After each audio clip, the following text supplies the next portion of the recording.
Hi everybody and welcome to my channel. Today I'm going to share with you the tutorial for the sandwich trick which I posted yesterday. Credits to this trick to that magic guy whose handling I've significantly improved.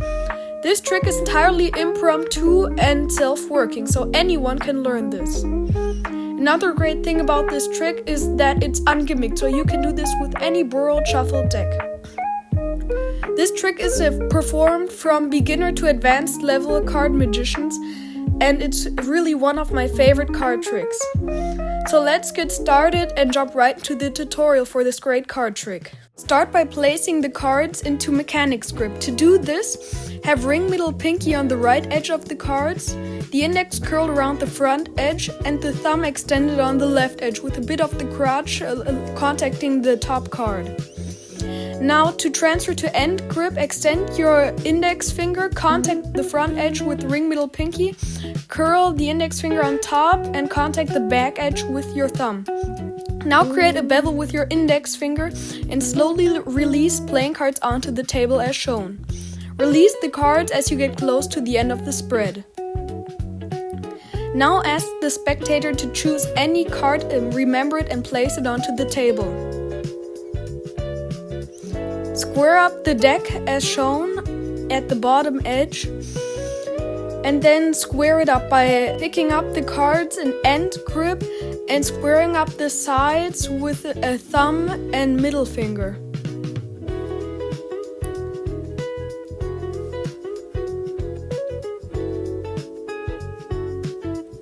Now take the deck in Mechanics Grip and create a bevel with the crotch of your thumb. As soon as you've done this, you can see that the crotch of the thumb holds down the top of the cards, so you can riffle down the front and left corner of the cards. If this is too hard, you can take the cards in end grip and help your thumb. If this is also too hard, you can create a bevel with your hand and then riffle down the cards with your middle and ring finger. As soon as you've somehow riffled down the cards, ask the spectator to say stop at any time and cut the cards at this position. Place their cards between the two piles. Now, as you place the other pile on top, glimpse at the bottom card of this pile. In this case, this card is the 10 of spades. Memorize this card. You can do this by turning the card in your hand or just while placing it on top, and nobody will notice. Notice that you're placing this so-called key card onto the spectator's chosen card so you can find it later. As soon as you've done this, square up the deck and give it to the spectator. The spectator can now cut it as many times as they like without disturbing anything. As soon as this is complete, take the deck in your hands. Take the deck in Mechanics Grip and make a clam shape with your right hand. Start pushing over cards to the right with your thumb. If you want, you can have the pinky on the bottom or you can have the index finger under the deck. This is called spreading the cards. You can see that here we have the 10 of spades, our key card, on top. This is a rare case where you don't have to do anything and the spectator's chosen card is already on the top of the deck.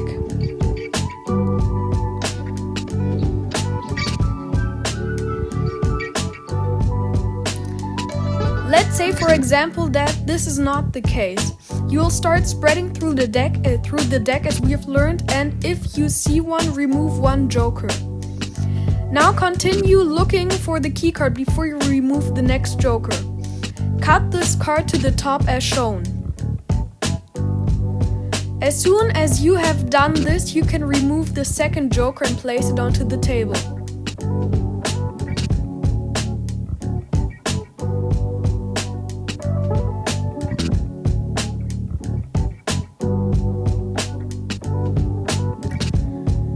Now take the deck in end grip again and spread it onto the table as we have learned.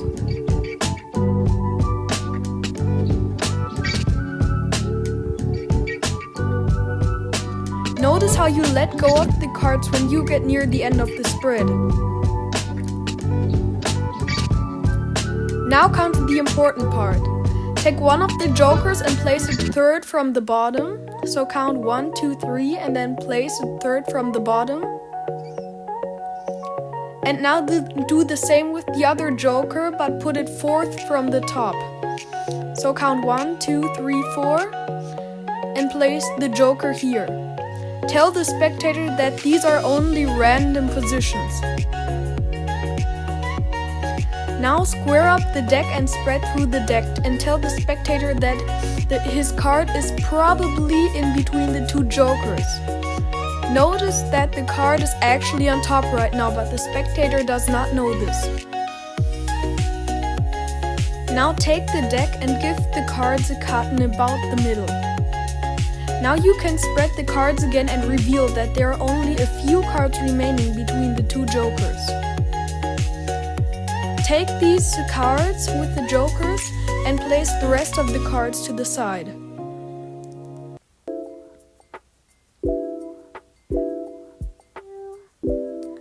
Now start doing the special deal. So to do this, take the cards in mechanic grip, but be sure that only the tip of your fingers is peeking over the side of the cards. Now push over one card with your thumb and place it on the table. Take the next card and place it onto the bottom of the packet. Do this by removing your pinky, and now you can place it onto the bottom. Repeat this process until you can see the next joker and you have dealt it onto the pile. As soon as you have done this, you will only have the jokers and 3 cards in between remaining. Place the rest of the cards to the side. Now repeat this process again. Notice that at the end of this process there's only 1 card remaining between the 2 jokers. You can now reveal to the spectator that their chosen card is indeed between the 2 jokers.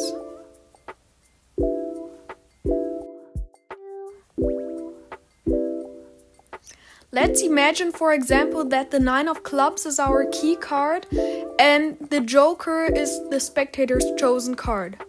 If you see this, you might freak out and wonder what you should do, but the solution is actually very simple.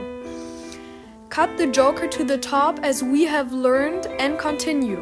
But this time do not take out the 2 jokers, but for example the 2 black jacks, like the jack of spades and the jack of clubs. Just pretend like this is the way the trick always works.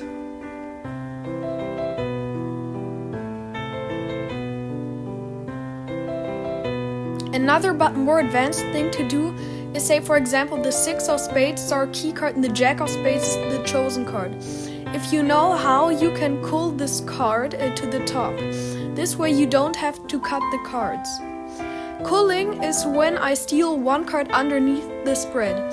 You can see there that my fingers are touching only this card and stealing it beneath the spread. This way you don't have to cut the cards and raise any suspicion.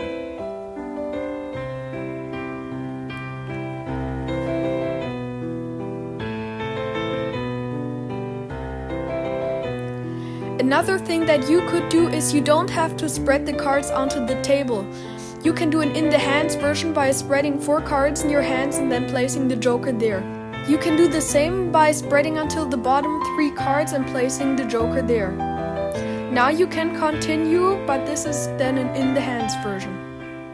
I hope you enjoyed this tutorial and subscribe.